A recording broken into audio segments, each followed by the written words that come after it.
Bueno, gracias de nuevo por sacar tiempo durante este periodo, ¿verdad? Complicado para poder compartir esta noche cosas que, bueno, por la manera como lo puedo calificar, es cosas que han cargado mi corazón durante este tiempo.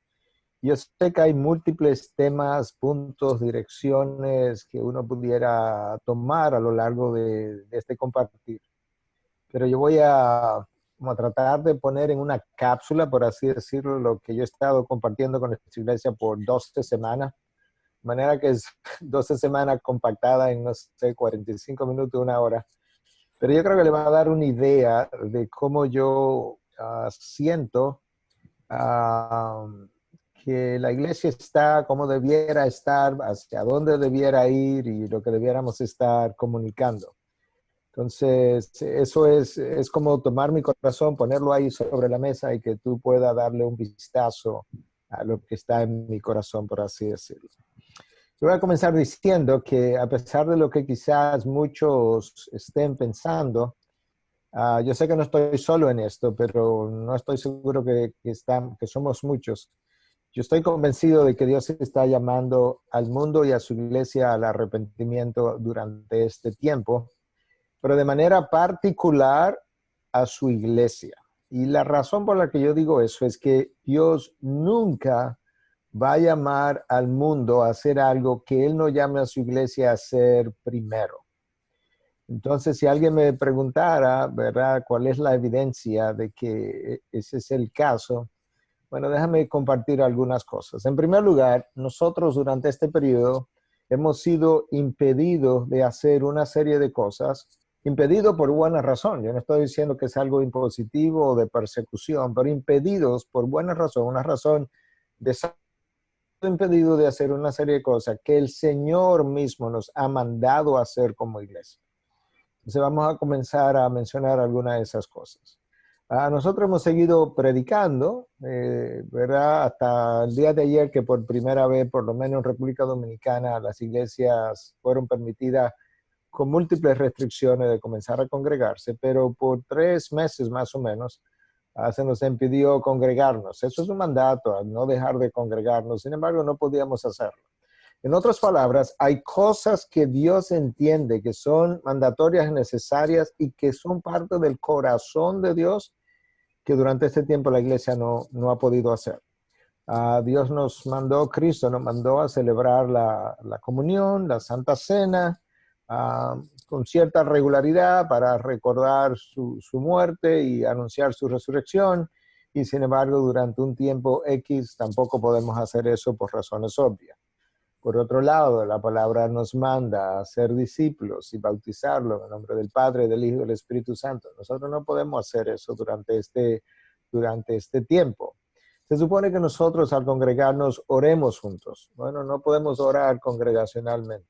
Se supone que nosotros adoremos juntos. No hemos podido adorar juntos en mucho tiempo. Se supone que tengamos koinonía. Eso es parte del llamado de la iglesia. Lo vemos en el capítulo 2 del libro de los Hechos, capítulo 4. No podemos tener koinonía.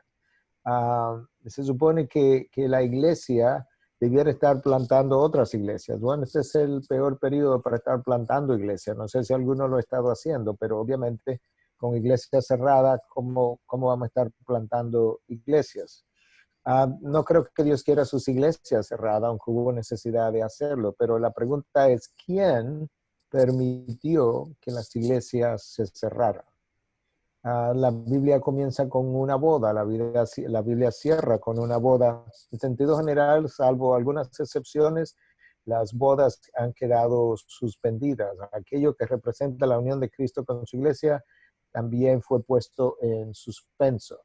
Entonces tú puedes ver que hay una serie de cosas que se supone que nosotros hagamos como iglesia y que se nos ha impedido hacer, pero nosotros no podemos olvidar que la persona que está en control de todos los eventos, de todo cuanto ocurre, de cada pandemia, de cada microbio, de cada virus, de cada iglesia que se cerró durante este tiempo, es Dios. De manera que Dios lo ha permitido o lo ha enviado directamente. No importa cuál de las dos posiciones queramos tomar, es lo mismo. Al final del camino, Él es quien ha dado la luz verde para que esto pueda pueda ocurrir. Y ahí nosotros nos encontramos. Entonces, yo decía que Dios llama a su iglesia primero que al mundo al arrepentimiento, porque el mundo ni siquiera conoce a Dios. Entonces, la institución que conoce a Dios, o las personas que conocen a Dios, que formamos la iglesia, si algo va a ocurrir, tiene que comenzar por nosotros. Y tú ves eso en el Antiguo Testamento y tú ves eso en el Nuevo Testamento. En el Nuevo Testamento el apóstol Pedro escribe y dice que es tiempo de que el juicio comience primero por la casa de Dios. Ahí está claramente especificado. Y luego el versículo sigue, y el versículo dice entonces que luego vendrá el juicio hacia el mundo. Claro que tiene que ser la iglesia. Cuando tú miras el Antiguo Testamento, eso no es diferente. Cuando nosotros citamos el famoso versículo de 2 Crónicas 7:14, que yo sé que fue un versículo dado a la nación Israel de manera especial, durante un tiempo especial, y que nosotros no tenemos necesariamente la misma garantía en este momento de que lo que dice al final del versículo ocurra, pero cada versículo de la palabra de Dios en el Antiguo Testamento fue dejado ahí con el propósito expreso de enseñarnos cosas. Pablo dice eso a los Corintios 2 veces, que aquellas cosas que se escribieron en el pasado se dejaron ahí para nuestra enseñanza y como una manera de aprendizaje para nosotros. Entonces, cuando tú lees el pasaje, ¿qué es lo que dice 2 Crónicas 7:14? Si se humilla a mi pueblo, no el pagano, no los cananeos, no los filisteos, ellos no se pueden humillar, ellos ni siquiera creían en ese Dios. Si se humilla a mi pueblo, aquí viene ahora, sobre el cual es invocado mi nombre, ese es el pueblo que honra el nombre de Dios o deshonra el nombre de Dios. Si se humilla a mi pueblo, sobre el cual es invocado mi nombre, y buscan mi rostro, y oran, y se devuelven de sus malos caminos, entonces yo iré desde los cielos, no antes, y sanaré la tierra. Esa es la última parte con la que no pudiéramos decir, bueno, esto es lo que se requiere para que Dios sane la tierra, porque esa garantía nosotros no la tenemos. Puede ocurrir, pero no es una garantía, porque es un texto dado bajo un pacto especial, bajo el cual nosotros no estamos hoy. Pero todo lo anterior sigue siendo cierto, en el sentido de que el pueblo de Dios es el pueblo que está llamado a hacer esas cosas. Cuando Dios dice, si se humilla mi pueblo, entendamos entonces que Dios le está diciendo al pueblo, como ustedes son unos orgullosos, el pueblo tiene que humillarse. Si orara, entendamos que el pueblo no está orando. Si busca mi rostro, entendamos que el pueblo no estaba buscando el rostro de Dios. Si se devuelven de sus malos caminos, entendamos que el pueblo estaba en malos caminos, porque esa es la única manera de entender por qué Dios los llama a devolverse de sus malos caminos. Entonces yo oiré desde los cielos y sanaré la tierra.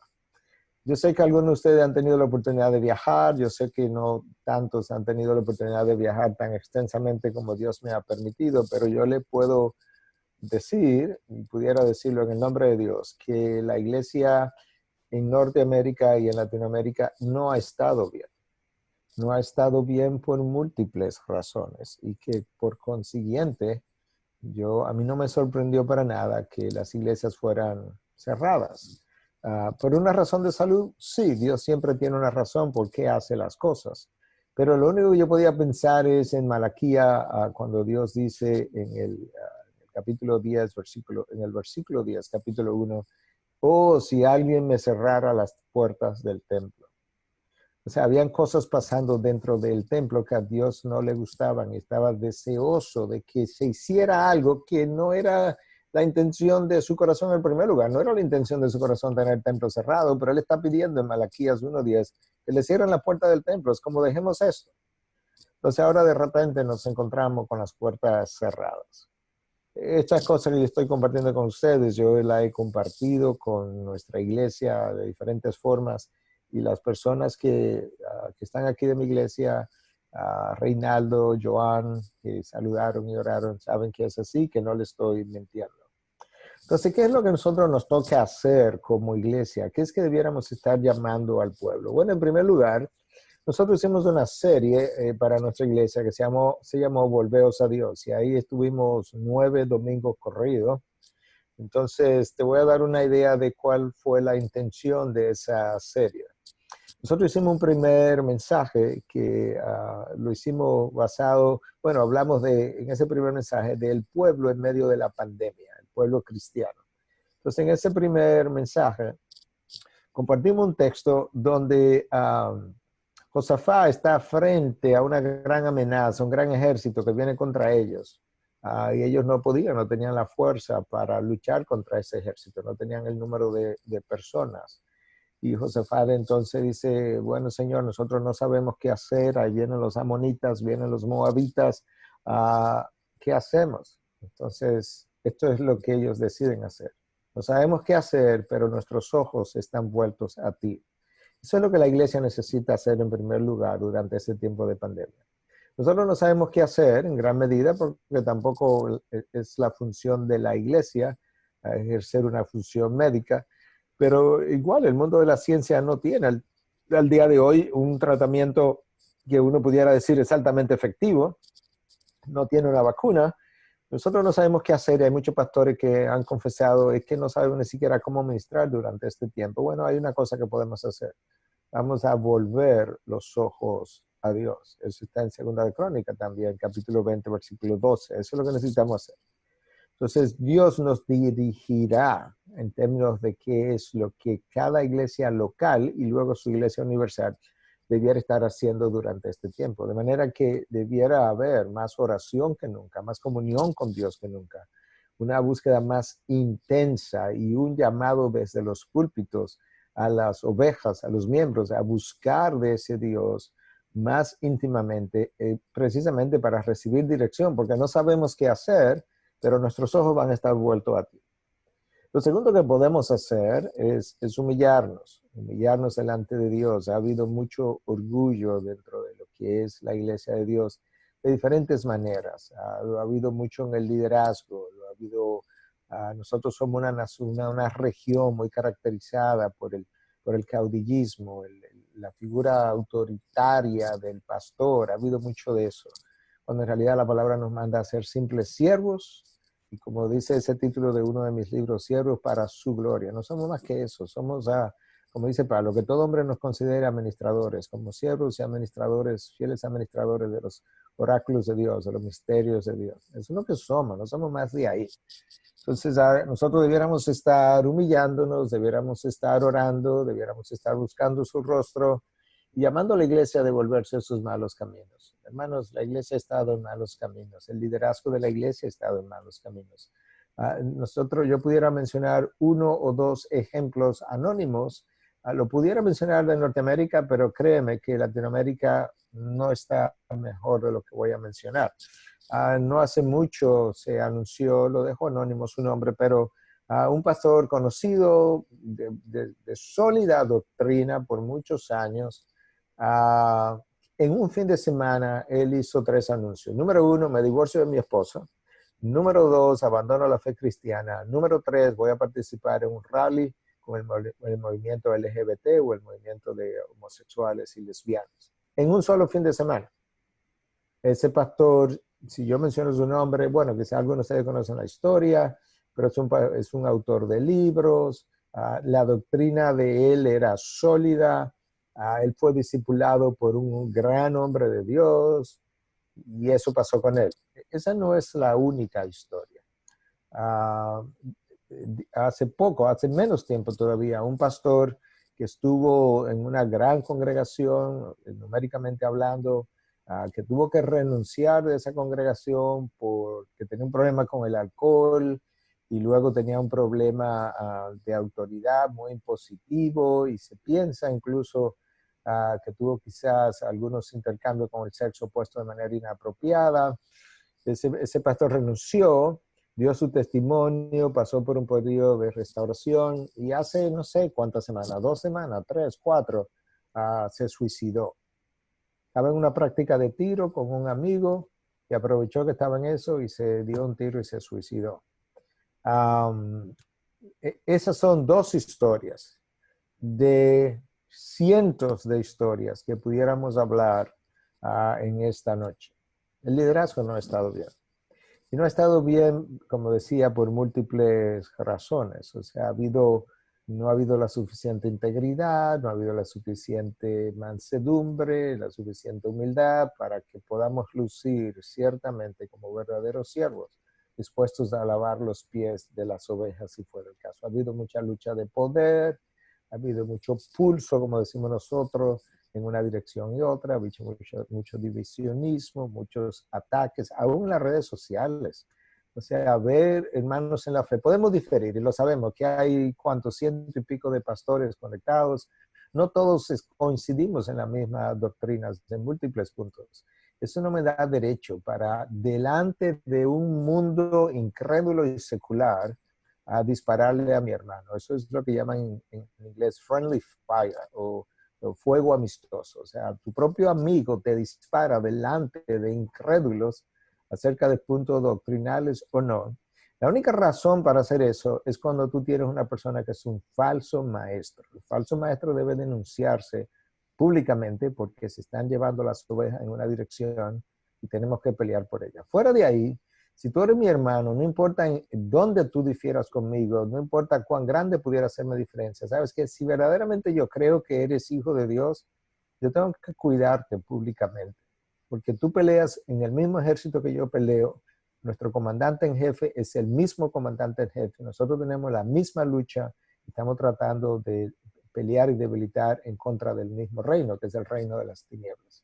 Ha habido mucho de eso en las redes sociales, de una forma que yo me quedo boquiabierto en ocasiones. Entonces, creo que Dios nos está llamando como iglesia y debiéramos nosotros hacer lo mismo, a llamar a nuestros miembros a arrepentirnos de orgullo, de falta de oración, de volver a nuestros malos caminos y muchos asuntos morales. Ha habido mucho mal manejo de finanzas, mucha gente que no paga sus impuestos, pastores que han sido despedidos de sus iglesias por malversión de fondos. Hay una serie de cosas que son sumamente dolorosas, pero que si a mí me duelen, tiene que dolerle mucho más a Dios, que es a quien le pertenece a su iglesia, que es realmente a quien dio a su Hijo y quien es un Dios tres veces santo.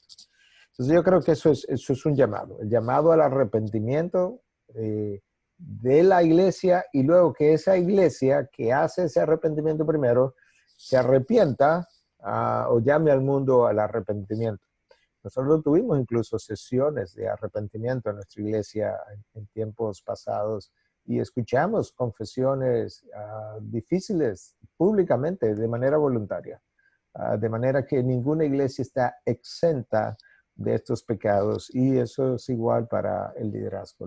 Lo peor de todo es cuando en ocasiones es el liderazgo el responsable de los pecados quizás más oscuros, lamentablemente. En segundo lugar, yo creo que Dios está llamando al liderazgo a predicar su palabra, en general estoy hablando ahora, y no experiencias. Yo creo que tenemos demasiados años, o años muy numerosos, predicando experiencias y dando testimonio de nuestra vida y de lo que Dios hizo, cuando en realidad no es que esté mal, pero el testimonio que convierte a la gente no es mi testimonio, es el testimonio de la persona de Cristo Jesús. Ese es el testimonio que tiene el poder, no el mío. El mío simplemente como que ilustra el poder que a mí me cambió. Como que da trae un poquito más de luz sobre ese testimonio que a mí me cambió. Pero nosotros necesitamos predicar la palabra una y otra vez. Tenemos que sumergirnos semana tras semana y predicar lo que la palabra dice, que el texto nos gobierne y tener entonces mucho menos de nuestras ideas, por así decirlo, hasta que llegamos a las aplicaciones donde podemos aplicar y debemos aplicar la palabra. Pero yo tengo que sacar el texto, alguien decía en tiempo atrás que tú no puedes vivir de leche en la semana y predicar crema el domingo. Bueno, de esa misma manera nosotros tenemos que sacar tiempo de donde no lo tenemos para digerir y masticar y rumiar el texto bíblico para poder predicar algo que alimente a las ovejas. Entonces yo creo que Dios está llamando al púlpito, sobre todo el púlpito latinoamericano, a cambiar, a tener una predicación más expositiva, donde realmente cuando yo termine de predicar un texto, la gente haya recibido no lo que fue mi impresión del texto, sino lo que Dios plasmó en el texto. Esto es lo que la palabra dice, esto es lo que el texto significa. Puede ser que luego en la aplicación yo lo pueda aplicar de una manera y otro pastor lo aplique de otra manera, pero el significado del texto tiene que estar ahí. Número tres, yo creo que Dios nos está llamando como iglesia, y esto es importante para la iglesia latinoamericana, yo no sé dónde está cada quien, pero la iglesia latinoamericana se ha pasado demasiados años, o múltiples años, predicando a Satanás y guerra espiritual. A nosotros se nos olvida que es cierto que la guerra espiritual es real, es intensa, es diaria. Yo no quiero descontar eso en lo más mínimo. Pero cuando tú lees lo que la palabra dice de la guerra espiritual comparado con el resto de lo que la palabra dice, es algo diminuto. Porque esta es una guerra que nosotros no comprendemos, que nosotros no vemos, que sabemos que es intensa, que Pablo lo dice en Efesios 6, que nuestra lucha no es contra carne ni sangre, sino contra huestes espirituales de maldad en las regiones celestiales. No hay duda de eso. Y mi iglesia me ha oído hablar de eso en ocasiones. Pero eso no es el tema central de la palabra. El tema central de la palabra es Cristo, no es Satanás. El tema central de la palabra no es la guerra espiritual, es la victoria de Cristo en esa guerra espiritual. Entonces yo creo que Latinoamérica necesita una de las cosas, déjame devolver un poquito, una de las cosas que el enemigo hace es distraer la iglesia y distraer los predicadores. Al enemigo no le importa que yo predique, aun si es como bíblico, siempre y cuando Cristo no sea el centro, siempre y cuando el evangelio no sea el centro. Predica lo que tú quieras. Si tú quieres predicar en contra de Satanás, él está contento, porque él sabe que mientras la iglesia viva enfocada en Satanás, está distraída con la doctrina principal que es el evangelio, que es el poder de Dios para salvación, y está distraída con Cristo, y Cristo entonces no es, el mensaje no es cristocéntrico, sino que es satanás-céntrico, y él está contento con eso. Entonces, si te pones a pensar en un jardín del Edén, ¿con qué podía Adán y Eva ser distraídos? Bueno, con lo que ahí había, una fruta, porque eso es lo que había.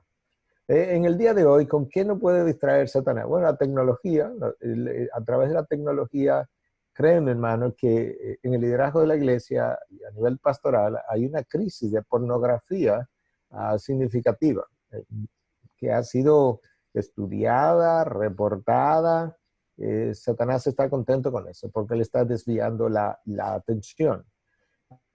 ¿Con qué mano puede desviar Satanás? Con Satanás mismo, con hacernos creer que Satanás reina, hacernos creer que dentro de esta doctrina que circuló en Latinoamérica, que si tú dices algo negativo te puede caer y la gente tiene que decir ahora no lo recibo. Y Satanás estaba muy contento con todo eso, porque al final del camino la verdad no estaba siendo predicada. Y eso es lo que nosotros necesitamos. Necesitamos regresar a la predicación de la verdad, donde Cristo sea verdaderamente el centro de la predicación y todo gire en relación a su persona. Eso no quiere decir que cada vez que yo comienzo a predicar un texto tengo que salir corriendo para la cruz desde los primeros 5 minutos. No, eso no es lo que quiere decir. Lo que quiere decir que yo tengo que predicar todo el consejo de Dios, pero el consejo de Dios, no una parte del consejo. Entonces, por otro lado, cuando vemos lo que se predica, si no es Satanás, a veces se predican pasajes que son los mismos pasajes. Todos los pasajes que bendicen la iglesia, todos los pasajes. Por ejemplo, durante este tiempo de pandemia, es posible que una iglesia dedique todo su tiempo a decirle a la iglesia, no se preocupe, hermano, Cristo vence, Cristo está en control. Tú sabes, la palabra de Dios dice que aunque caigan 10,000 a mi lado, no temeré, y todo el tiempo pasajes que nos bendicen, nos bendicen, nos bendicen. Sí, pero no está confrontando mi vida de pecado. Cuando Martín Lutero clavó sus 95 tesis en la catedral de Wittenberg, la primera tesis decía que cuando Cristo nos llamó a arrepentirnos, nos llamó a tener una vida de arrepentimiento. O sea, la mejor evidencia, decía alguien, de que yo me arrepentí, o mejor dicho, la mejor evidencia que yo soy cristiano, no es que un día yo me arrepentí, sino que yo tengo una vida de arrepentimiento. O sea, literalmente, yo me arrepiento, quizás esto a usted le choque, pero yo me arrepiento todos los días. La razón por la que yo me arrepiento todos los días es porque, lo sepa yo o no, yo peco todos los días y tú también. Y la mejor manera de probar eso es simplemente tomando el primer mandamiento de la ley de Dios y preguntándonos quién de nosotros ama a Dios con toda su alma, toda su mente, toda su fuerza, con todo tu corazón. No, no lo amamos de esa manera. Si amáramos a Dios de esa manera, no pecáramos nunca.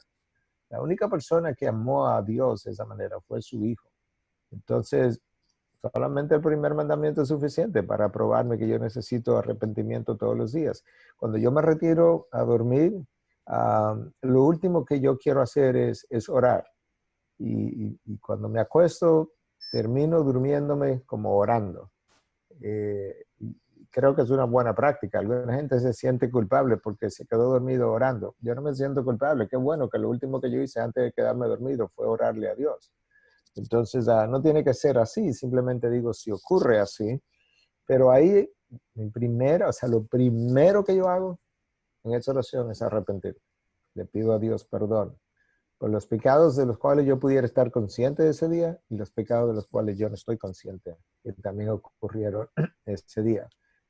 Porque ninguno de nosotros vive un solo minuto sin pecar, porque el pecado no es simplemente algo que yo hago, el pecado es algo que yo soy, literalmente hablando.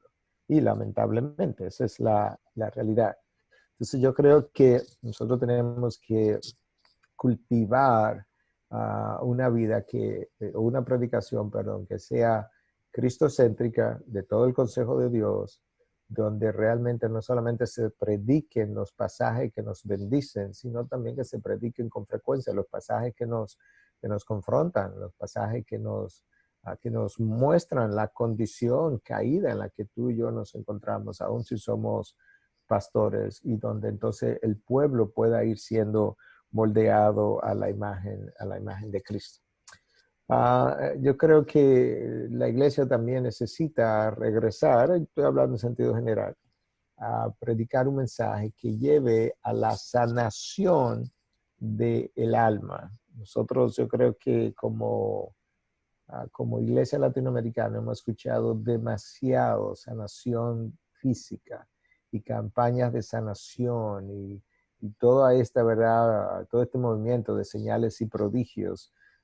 Yo no digo que Cristo nos sana hoy. No, yo como médico he visto 2 o 3 milagros en mis propios ojos reales. De manera que yo creo que Cristo sana hoy igual que sanó, pero la centralidad de la palabra nunca fueron los milagros, en ningún momento. De hecho, los milagros nunca han producido fe. Tú lo ves eso en la palabra. Lo que produce fe es la palabra de Dios. La fe viene por el oír y el oír por la palabra de Dios. Eso es lo que produce fe, claramente dicho. En primer lugar, la fe es un don, ¿verdad? Efesios 2, 8, 9, que la salvación es por gracia a través de la fe, y esto no es de vosotros, sino que es un don de Dios. De manera que donde comienza es Dios regalando fe, y donde continúa es alimentando la fe.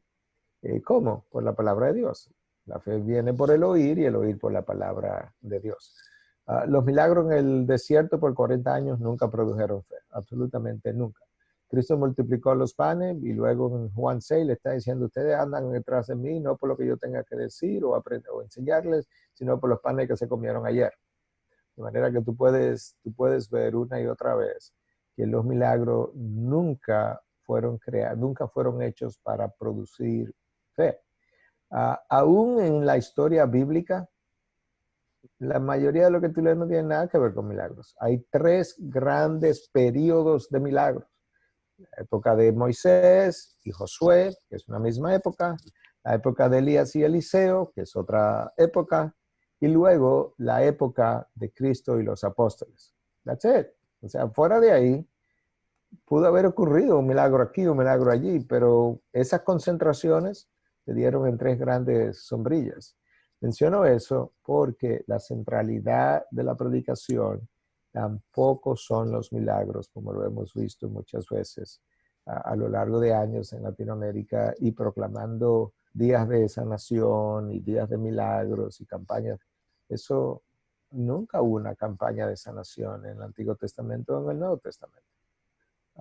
No solamente eso, tenemos que recordar que cuando Cristo vino, teniendo Él toda la autoridad, todo el derecho, todo el poder de sanar a quienes quisiera sanar, Él bajó a la piscina de Betesda, donde dice que habían cientos de enfermos, y luego el texto dice que Él sanó a uno solo.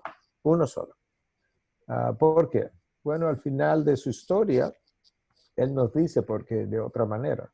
En Juan 17, cuando Cristo está orando, al Padre, Cristo no dice, gracias Padre porque yo sané a todos los enfermos.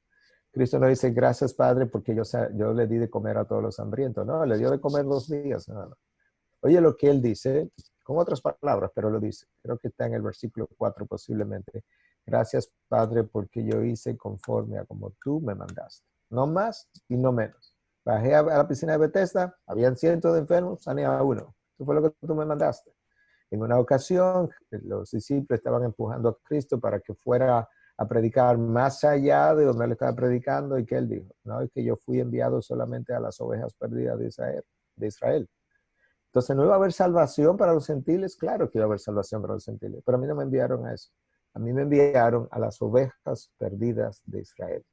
Lo que implica que yo necesito buscar el rostro de Dios para hacer la voluntad de Dios. La necesidad, yo aprendí esto de un pastor hace años atrás, un pastor de más años que yo, la necesidad no constituye el llamado de Dios. En Israel habían cientos de enfermos. De hecho, Cristo habla en un momento dado y dice que, y esto irritó a los judíos, en Lucas 4, al final del capítulo 4. En Lucas 4, Cristo aparece leyendo el texto del famoso rollo de Isaías 61. El Espíritu de Dios está sobre mí, me ha ungido para predicar las buenas nuevas a los pobres. Ustedes conocen el texto. Al final, la última parte, Cristo continúa enseñando y dice que en tiempos de Elías y Eliseo había muchos leprosos en Israel, y sin embargo Dios mandó al profeta a sanar a Naamán, el sirio. Y que al mismo tiempo, en la época eso fue con Eliseo, y que en la época de Elías había muchas viudas en Israel, y sin embargo Elías fue enviado a la viuda de Sarepta, o sea, otra gentil. Y los judíos se irritaron tanto que querían despeñarlo, después que lo habían alabado al principio del capítulo, ahora están pronto por matarlo. ¿Y qué estaba diciendo Cristo con esto? Hablando de los milagros, Dios es soberano y decide obrar soberanamente. En esas ocasiones, ni siquiera en Israel decidió obrar en el pueblo gentil. Entonces nosotros necesitamos olvidar un poco lo que ha sido la predicación de milagros en Latinoamérica y centrarnos en la predicación de todo el consejo de Dios. Por otro lado, yo mencioné un poco de esto ya, pero nosotros, los líderes, tenemos que repensar cómo vamos a liderar. O sea, nosotros no se nos llamó a liderar predominantemente dando órdenes, ni se nos llamó a liderar de manera impositiva. Nosotros se nos dio una autoridad, es cierto, pero una autoridad para predicar la palabra y hacer el trabajo de la iglesia. Pero a nosotros se nos llamó a modelar un liderazgo de servicio. De forma que Filipenses 2 es un buen texto para que yo pueda pensar un poco cómo es que debiera ser. Porque Filipenses 2, primero nos llama, ¿no?, a considerar al otro como superior a mí mismo, y luego me habla de la autohumillación de Cristo, de cómo él no consideró su igualdad con Dios como algo a que aferrarse, sino que se despojó a sí mismo. Pero Pablo me dice que yo debo tener la misma actitud que hubo en Cristo Jesús, que hizo eso. Entonces, si Cristo dice que yo no vine a ser servido, sino a servir. Si Cristo dice, mira, yo tenía igualdad con Dios, en este caso yo podría decir, bueno, yo tengo igualdad con la posición pastoral, pero yo no voy a considerar eso como algo a que aferrarme, sino que yo voy a despojarme de eso. O sea, yo más que privilegios, yo lo que tengo son más responsabilidades que la congregación, más que mayores privilegios. Entonces nosotros tenemos que modelar aquello que la congregación, que nosotros queremos ver en la congregación. Al final del camino, eso es como será. De hecho, Cristo dice en Lucas 6:40 que todo discípulo cuando esté entrenado bien será igual que su maestro. De manera que nuestras ovejas terminan luciendo mucho como nosotros somos. Y eso es importante porque, mira cómo es que ocurre. En mi corazón hay verdades, hay mentiras, hay pasiones, en el corazón del hombre hay celos, hay envidia, hay deseo de poder, una serie de cosas. La condición de mi corazón le da forma a mi ministerio, buena o mala. La condición de mi corazón le da forma a mi ministerio. Y la condición o la forma del ministerio que nosotros desarrollamos le da forma a los discípulos. Eso es cómo se produce. Entonces tú puedes ver la importancia que tiene la condición de tu corazón y el mío. Porque al final del camino, el ministerio y las ovejas terminarán luciendo como mi corazón a lo largo de los años. Entonces nosotros necesitamos una vez más un liderazgo que sea llamado más a servir con autoridad, pero no autoritativa, no autoritarios. El modelo de nuestros gobiernos no nos ha ayudado porque eso es lo que nos ha dejado. Y pensamos que un líder fuerte es un líder autoritario, cuando en realidad un líder fuerte es un líder a la manera de Jesús, con mucha humildad, mucha mansedumbre. Nosotros necesitamos abandonar, cuando digo necesitamos, me refiero al continente. Quizá no haya ninguna iglesia de este tipo aquí representada, pero necesitamos abandonar el Evangelio de la Prosperidad. El Evangelio de la Prosperidad es la más grande apostasía del siglo XX y XXI. La palabra de Dios en ningún momento, de ninguna forma, ni tangencialmente insinúa que cuando yo le doy a Dios algo material, Dios me va a devolver de más en lo que yo le he dado. Y el texto que a veces se escoge es Deuteronomio 28, un texto que tengo que entenderlo en su contexto. Eso es un pacto con una nación en particular para un reino temporal, la tierra prometida. Ahí en la tierra prometida, lo que sería Canaán, cuando tú entraras, si tú obedecías a Dios, pues la tierra iba a producir mucho. Dios prometió incluso salvarte de las plagas, de las enfermedades, de todo eso. Esa promesa no está hoy, nosotros estamos bajo ese pacto. Y el otro texto que se menciona es Malaquías, donde el pueblo estaba robándole a Dios y entonces Dios dice, pruébame. Y Dios dice, para ver si yo no te voy a rebosar las arcas. Bueno, de nuevo, esa no es una promesa de que eso es como va a ocurrir cada vez que yo hago. No, Dios le dice al pueblo, mire, ustedes están mal. Ustedes están extraordinariamente mal. Ustedes me han robado dinero porque no han confiado en que yo puedo proveerles. Y yo lo estoy diciendo ahora, yo le voy a hacer un reto. Yo le voy a hacer un reto y le estoy diciendo, confíen en mí y hagan lo que les toca hacer. Y ahora piensen, o sea, midan en el futuro inmediato si yo no soy capaz de rebosar las arcas por encima de eso. Pero es un reto a confiar en Dios.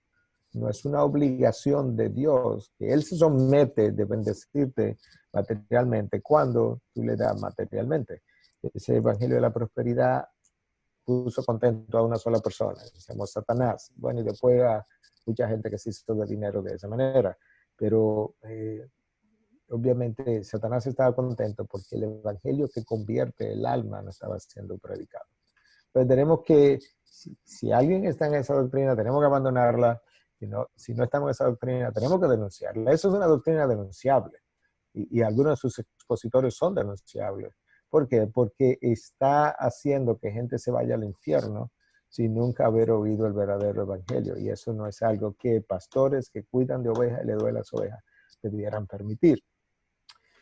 Por otro lado, déjame ver qué tiempo me queda. Por otro lado, yo quisiera hacer un énfasis en esto. En una ocasión, esta es una ilustración para luego hacer el énfasis.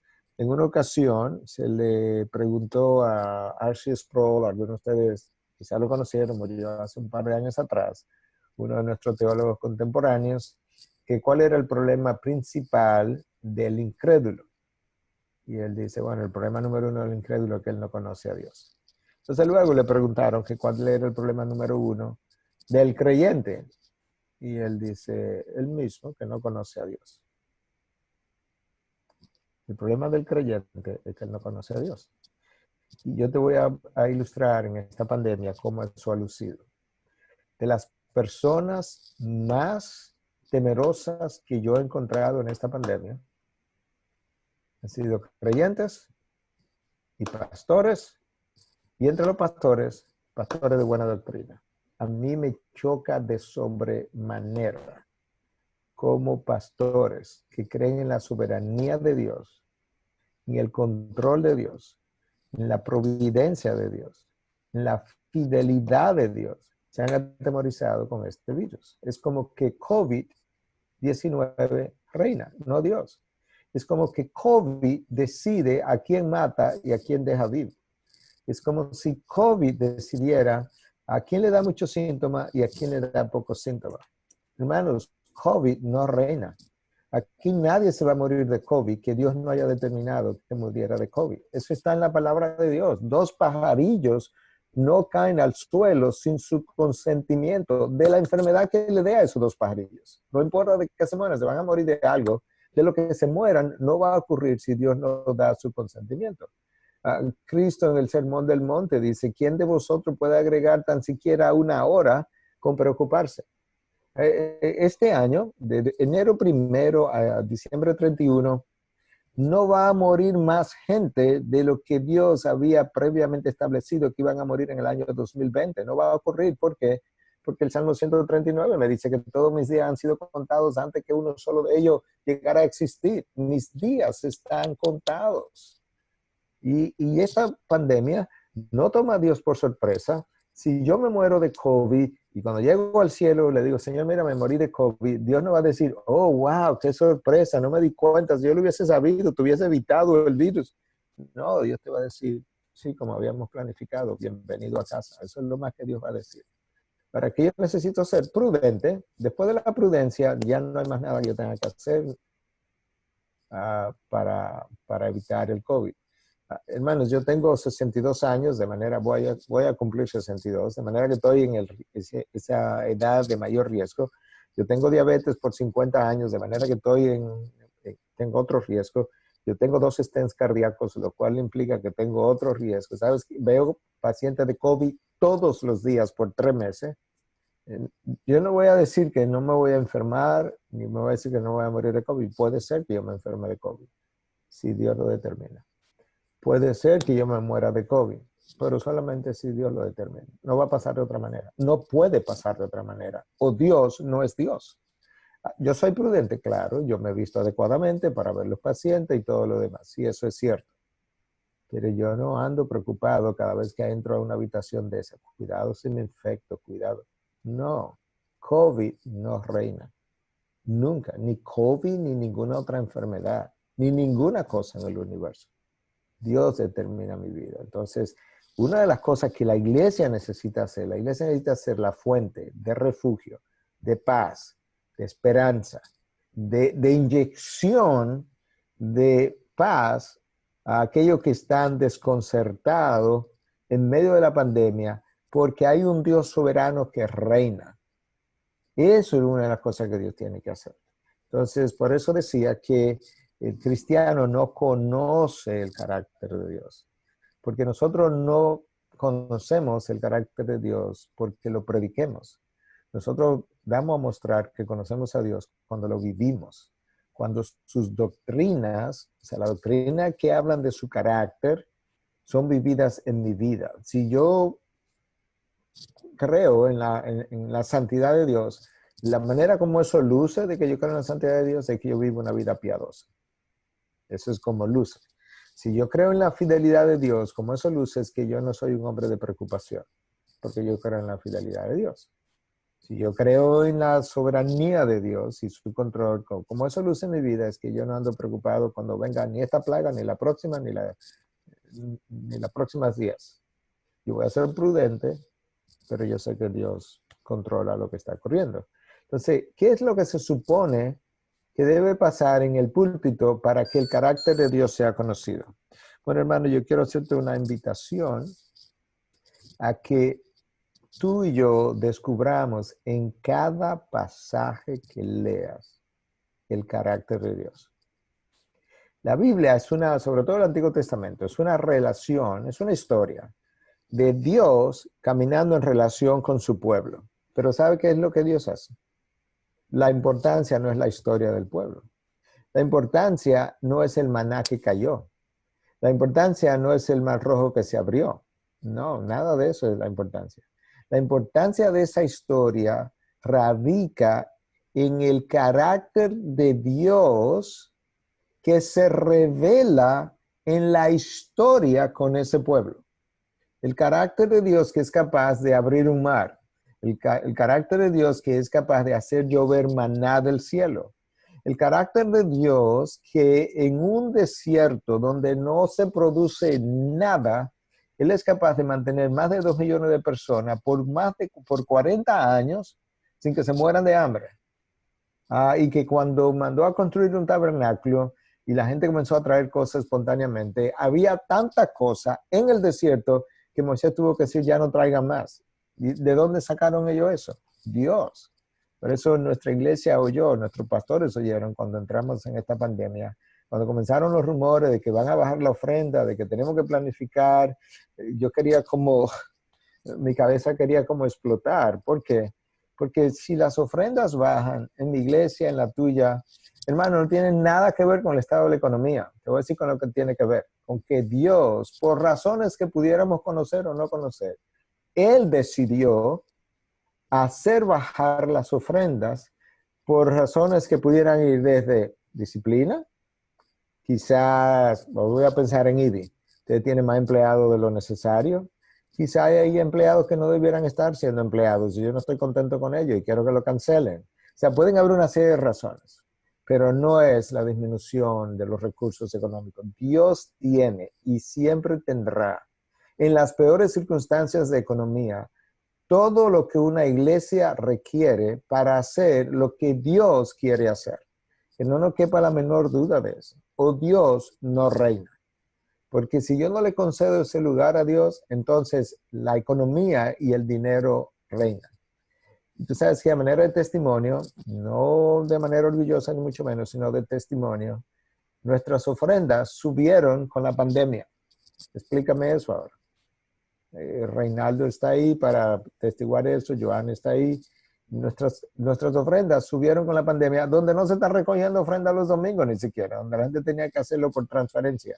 ¿Cuál es la explicación de eso? Dios, que no necesita absolutamente ningún tipo de economía para él sostener su iglesia, lo probó en el desierto. O sea, las cosas que yo sé, que digo, yo las aprendí en la Biblia. Dios probó eso en el desierto.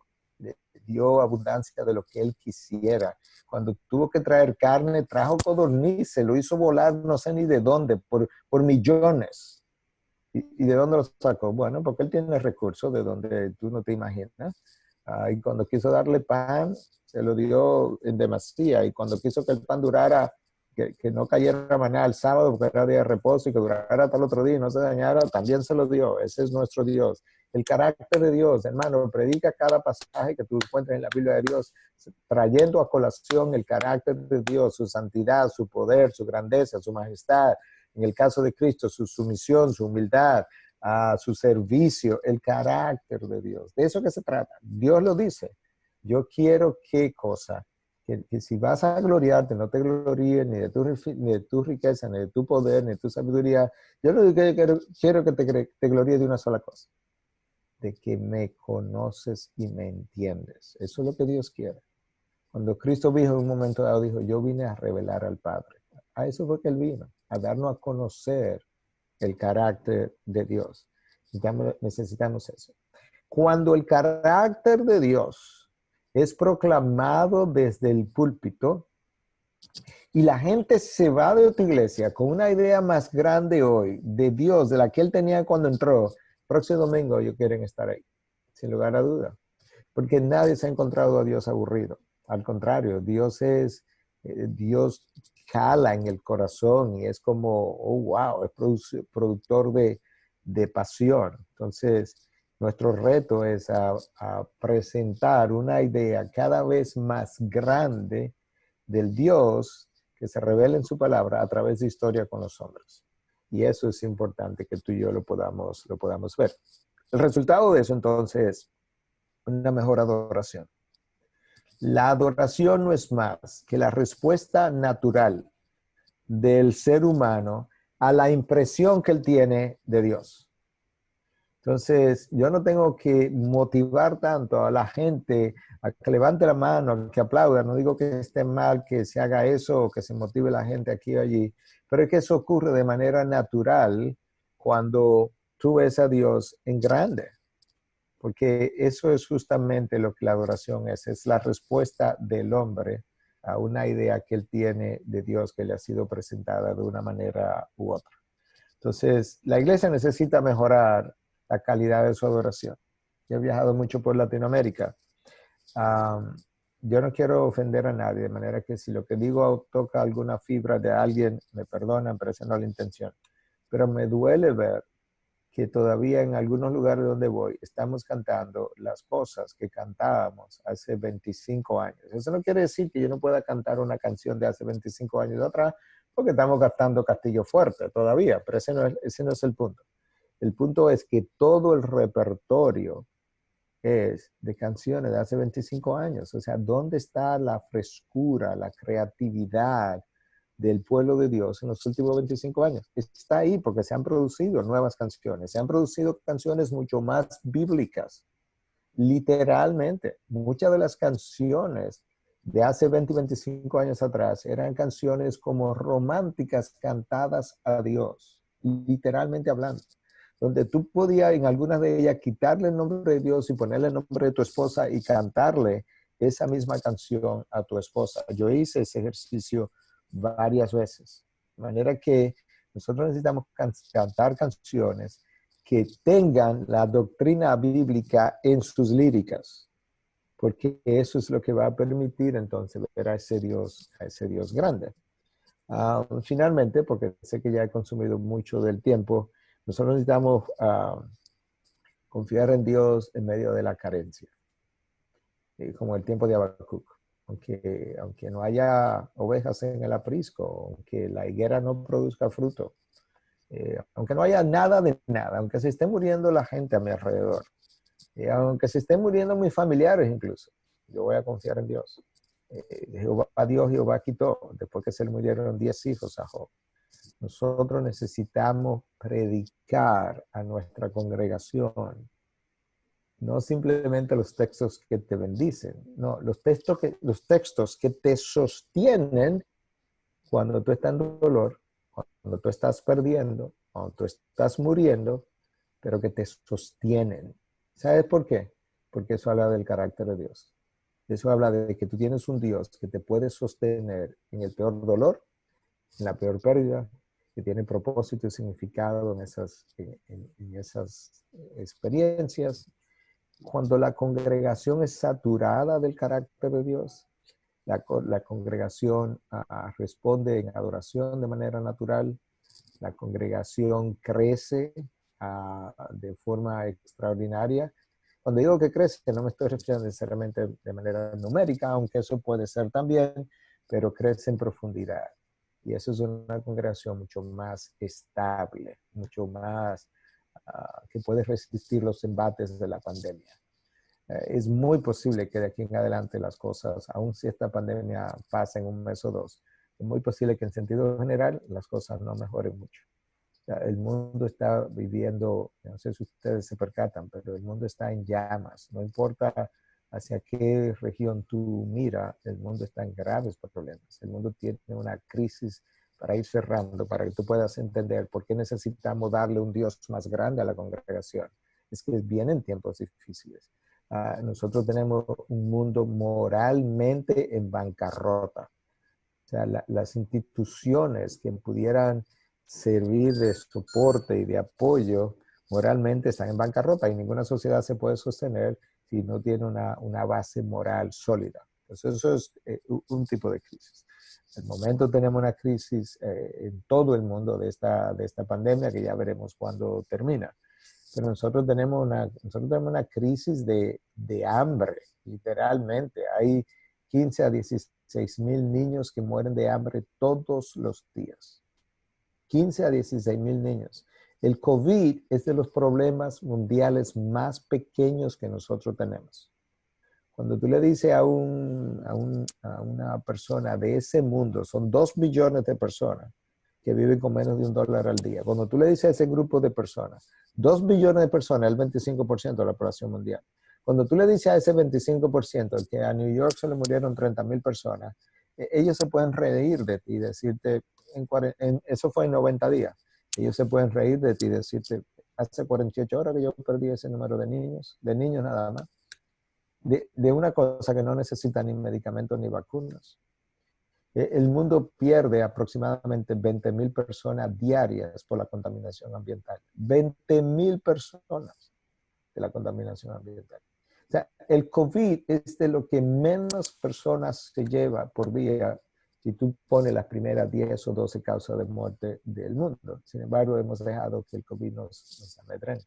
Entonces, nosotros tenemos un mundo en llama, tenemos una descomposición moral, nosotros tenemos descomposiciones ambientales, nosotros tenemos descomposición médica, nosotros tenemos una plaga ahora mismo de langosta en África que está consumiendo los cultivos de una forma extraordinaria. Nosotros estamos esperando una plaga de, hay unos insectos, se me olvidó su nombre, que tienen no sé cuántos años bajo tierra y se está esperando que van a salir este año al ambiente por millones y millones de millones de una forma extraordinaria. Nosotros tenemos un problema, lo han visto en Estados Unidos, un problema racial y un problema de descomposición, de falta de ley, de falta de orden, que también es significativo. Hace poco veíamos a El Salvador inundado con el río en la ciudad prácticamente, entre los pueblos. Nosotros tenemos problemas graves a nivel mundial. Y quizás esto simplemente represente dolores de parto, los dolores de parto finales. Ahora, como médico que soy, yo sé que hay partos, labores de parto que duran 1 hora y sale el niño, y labores de parto que duran 24 horas y hasta más. Yo no sé cuánto tiempo tardará para que el niño, entre comillas, Jesús, regrese, pero yo creo que estamos en dolores de partos. Entonces tenemos que preparar la iglesia con una imagen grande de Dios para resistir los embates por el tiempo que sea. Bueno, yo creo que consumimos más o menos 1 hora, que era la intención máxima de este compartir antes de ver preguntas. Y espero que esto le haya servido y hayan podido quedarse con comida para rumiar, y ya veremos qué más podemos hacer en un futuro para seguir animando y motivando este tipo de encuentros. Pero vamos a ver si podemos tener algunas preguntas ahora. Gracias, Pastor. Vamos a ver ahora algunas de las preguntas. Hay algunas en el chat. Si alguno de ustedes tiene preguntas, todos saben poner la manito, levantar la manito en el chat. Pueden hacerlo así, así lo vamos viendo. Por ejemplo, veo que Edgar Ortiz tiene la manito levantada, la mano levantada. ¿Quiere hacer una pregunta? Lo voy a ir desmuteando.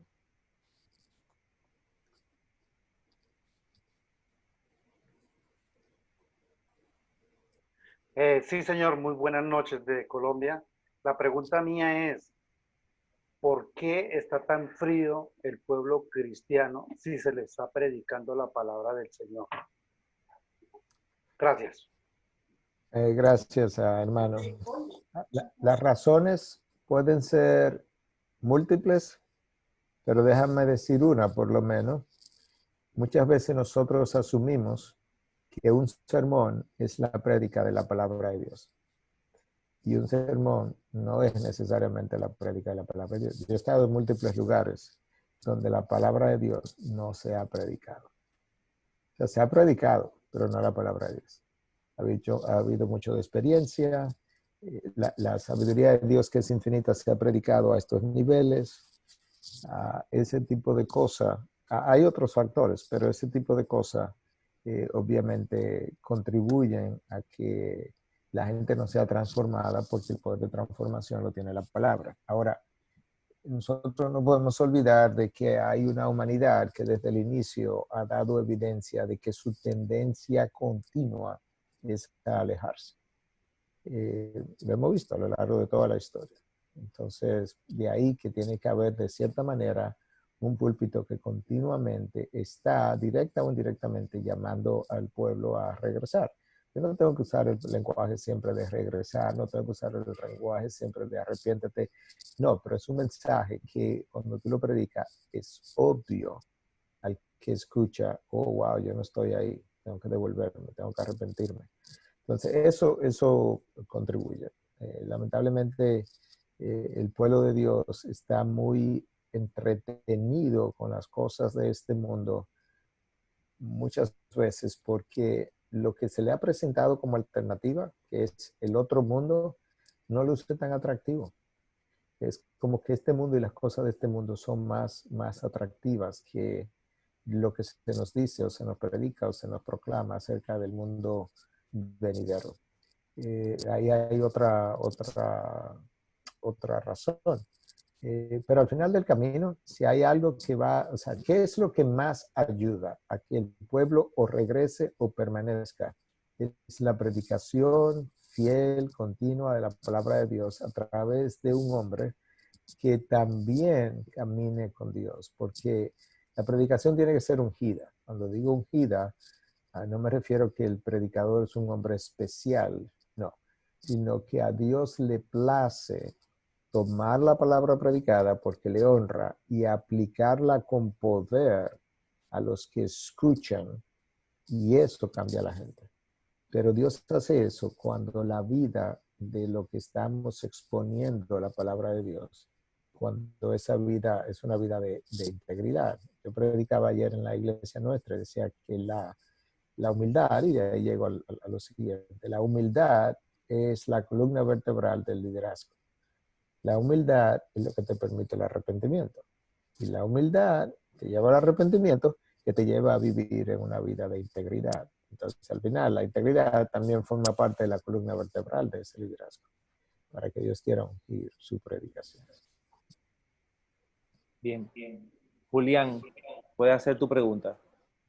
Pastor, buenas noches. Un saludito desde Colombia.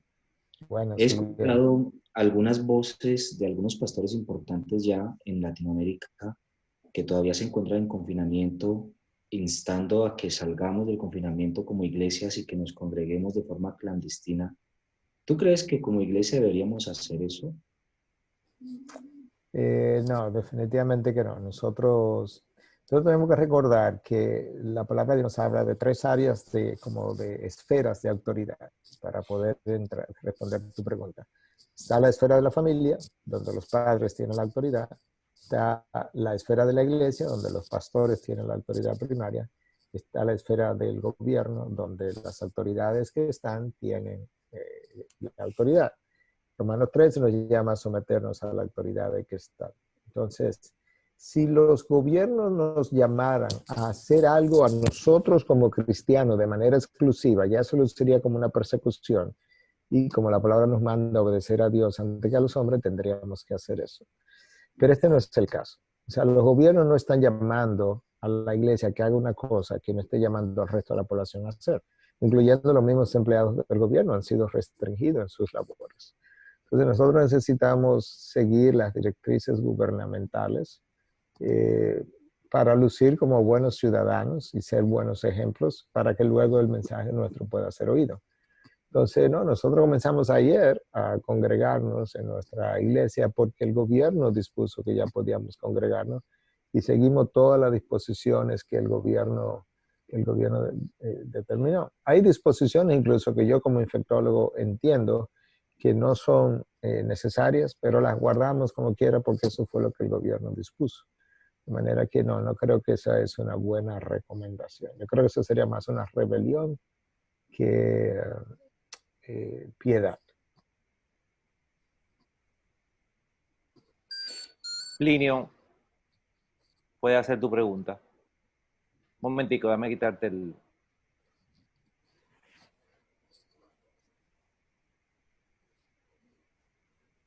Pastor Miguel, buenas noches, saludos de Venezuela. Mi pregunta va muy relacionada con la anterior. Acá en Venezuela ya permitieron que abrieran salones de belleza, centros comerciales, ferreterías, heladerías, licorerías, pero a la iglesia le dijeron que no. ¿Qué deberíamos hacer en un caso como esto? En un gobierno donde de alguna manera u otra se ha venido poniendo a la iglesia de diferentes formas, abiertamente o sutil, y que en este caso, desde esta semana pasada, le dijo a todos los comercios y negocios, abran, todo el mundo puede salir a la calle, aun cuando han aumentado los casos acá, pero a la iglesia se le dijo que no. ¿Qué deberíamos hacer considerando el consejo de la palabra de Dios? Bueno, yo creo que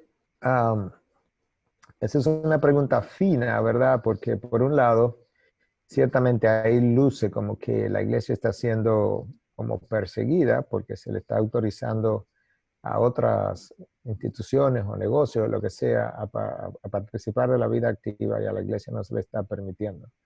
Entonces ahora la iglesia va a tener que hacer un trabajo fino en el sentido de determinar, desde el punto de vista de la salud, cómo sería posible, si va a hacer algo, cómo sería posible con cierto grado de seguridad de poder reunirse.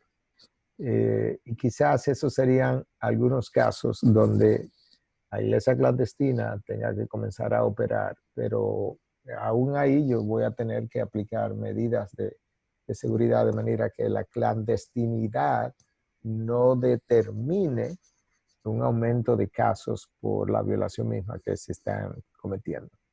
Mi consejo, sin embargo, es que dado la condición mundial en la que nos encontramos y dado el hecho de que aún en los mejores casos es ahora cuando a las iglesias se les está permitiendo abrir, como que sean un poquito más pacientes a ver si en un futuro cercano esos permisos llegan. Y si no llegan porque se retarda y se retarda y se retarda, entonces quizás poder considerar lo otro. Pero ahora mismo yo fuera todavía un poco más paciente en vista de que el resto del mundo apenas ahora, del mundo libre, donde no tiene las restricciones que ustedes tienen, apenas estamos comenzando a abrirla. En nuestro caso, en el día de ayer. Entonces yo lo llamaría un poco a la paciencia todavía. Y a orar esperando que Dios le dé gracia. Bien, hermano Fares, ¿puede hacer su pregunta? Buenas noches, Pastor Miguel, ¿cómo está? Saludos Muy bien, desde Quito, en Caracas, Venezuela. Bueno, realmente la pregunta, más bien, tenía que ver hacia un comentario. Ya alguien hizo una referencia acerca de la situación en Venezuela. Nosotros actualmente lo que estamos haciendo en la comunidad es reuniéndonos en grupos pequeños, porque la prohibición que existe es para más de 10 personas en reuniones. Entonces, nosotros, la Iglesia Bautista Providencia, que está acá en las afueras de Caracas, comenzamos a reunirnos el día de ayer. Un grupo solamente de 9 personas. Lo que nosotros hicimos fue sencillamente pedirle a las personas mayores de 65 años y niños que se abstuvieran de presentarse en el templo, y nosotros en nuestro local nos reunimos en silencio para leer la palabra de Dios y para orar, para adorar al Señor, los que estaban aptos para presentarse, que son miembros de la Iglesia Providencia. Eso fue lo que nosotros acordamos hacer. Sin embargo, hay otro grupo de hermanos a los que vamos a estar esperando para que ellos se plieguen a eso. ¿Ok? Entonces, mi pregunta enfocada a esto tiene que ver con el tema del pastoreo y de las reuniones en las casas. Nosotros hemos hecho reuniones en las casas con grupos pequeños en familias. Sin embargo, hay personas que no han querido reunirse, que han tenido cierto temor. Y mi pregunta es, ¿cómo yo puedo hacer precisamente lo que usted decía para ayudar a los hermanos a que entendamos que no debemos tener temor, que a pesar de que debemos tener medidas de seguridad, que debemos cumplir con las medidas de bioseguridad que se dicen, podemos ayudar a los hermanos a descansar en el Señor, a confiar en Él, a confiar en su soberanía? Sí. Bueno, volvemos de nuevo a lo que es la enseñanza, proclamación del carácter de Dios, de una manera que el pueblo pueda entender, no solamente que ese es el carácter de Dios, que es soberano y todo lo demás que dijimos, sino también que hasta que yo no viva el carácter de Dios, yo no lo he creído, que ellos puedan entender eso, que puedan entender sobre todo el control que Dios ejerce y visitar con ellos los pasajes, algunos de los cuales yo mencioné, como que 2 pajarillos no caen sin su consentimiento, el pasajes de donde Dios dice, ¿verdad?, que Él controla todo lo que existe en su creación. Poder visitar los pasajes que hablan de la soberanía de Dios, todo el libro de Job, eso es una declaración de la soberanía de Dios. Y luego entonces, a la hora de reunirse, pues saber que lo pueden hacer con mascarillas, como le hicimos todos nosotros ayer en la iglesia nuestra, el lavado de las manos antes de entrar a esos lugares pequeños de reunión, el lavado de las manos o el higienizar las manos con gel a base de alcohol, de manera que podamos ser modelos de ciudadanos que están tomando las medidas de seguridad necesarias. Pero en términos de cómo el pueblo puede llegar a confiar en su Dios, es proclamando aquellos pasajes. Quizás se hace una serie sobre el carácter de Dios. Cuando nosotros plantamos la iglesia, la primera serie fue sobre el carácter de Dios. Y como 10 o 12 años después, volvimos a hacer la serie otra vez sobre el carácter de Dios. Precisamente porque es ahí donde está la clave de cómo el pueblo va a vivir.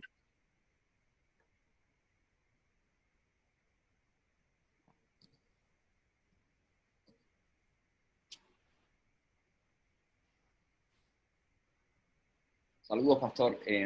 Soy Denis desde Puerto Rico.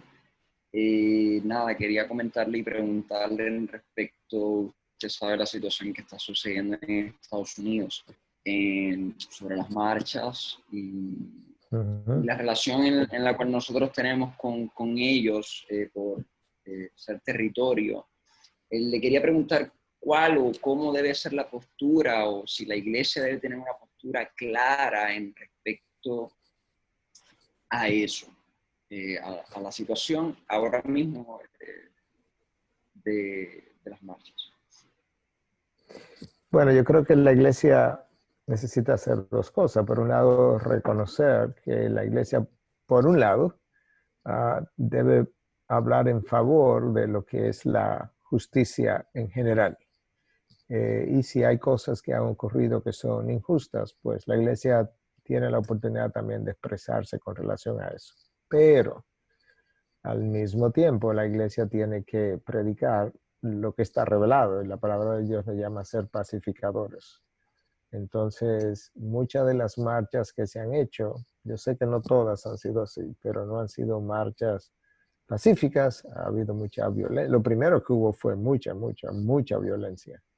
Y ahora, en el último día o dos, hemos visto algunas marchas en Los Ángeles, en Filadelfia, marchas enormes que quizá tengan un efecto en la propagación del COVID, lamentablemente, acerca de que las vidas de los negros importan, Black Lives Matter. La realidad es que la vida de todo el mundo, yo no creo que ese es el movimiento más correcto. Yo creo que el movimiento más correcto es la vida de todo el mundo importa. Porque no es simplemente la vida de los negros que importa, ni la vida de los norteamericanos que importa, ni la vida de los nacidos que importa. Es toda la vida. La de los no nacidos importa, la vida de los negros importa, la vida de los amarillos, por así decirlo, para refiriéndome a la raza oriental, importa. Entonces debe haber un llamado en la iglesia al respeto a la vida y no a la vida de un color, por así decirlo, porque el problema que nosotros tenemos hoy en día no se restringe a un color, no es verdad. Nosotros tenemos, cuando se habla, por ejemplo, de feminicidio, sí tenemos feminicidio, pero ¿sabes qué? La mayoría de la gente que muere de esa manera no son mujeres, son hombres. Lo que pasa es que cuando tú tienes crímenes y tú tienes una sociedad compuesta de mujeres y hombres, van a haber muchas mujeres que van a morir también, pero mueren más hombres que mujeres como fruto de la violencia. Entonces, el llamado es al respeto por la imagen de Dios en el otro, en el prójimo. Cuando nosotros, no sé si va a ocurrir, pero si nosotros levantamos la imagen de Dios en los ciudadanos de una nación, se van a disminuir los feminicidios, los abusos sexuales de los niños, va a disminuir la violencia intrafamiliar, va a disminuir la violencia contra los negros, va a disminuir la violencia contra las mujeres. Entonces, hacer estos llamados como selectivos a respetar lo que sea, pero de manera selectiva, yo no creo que es la mejor manera de la iglesia abordar el problema.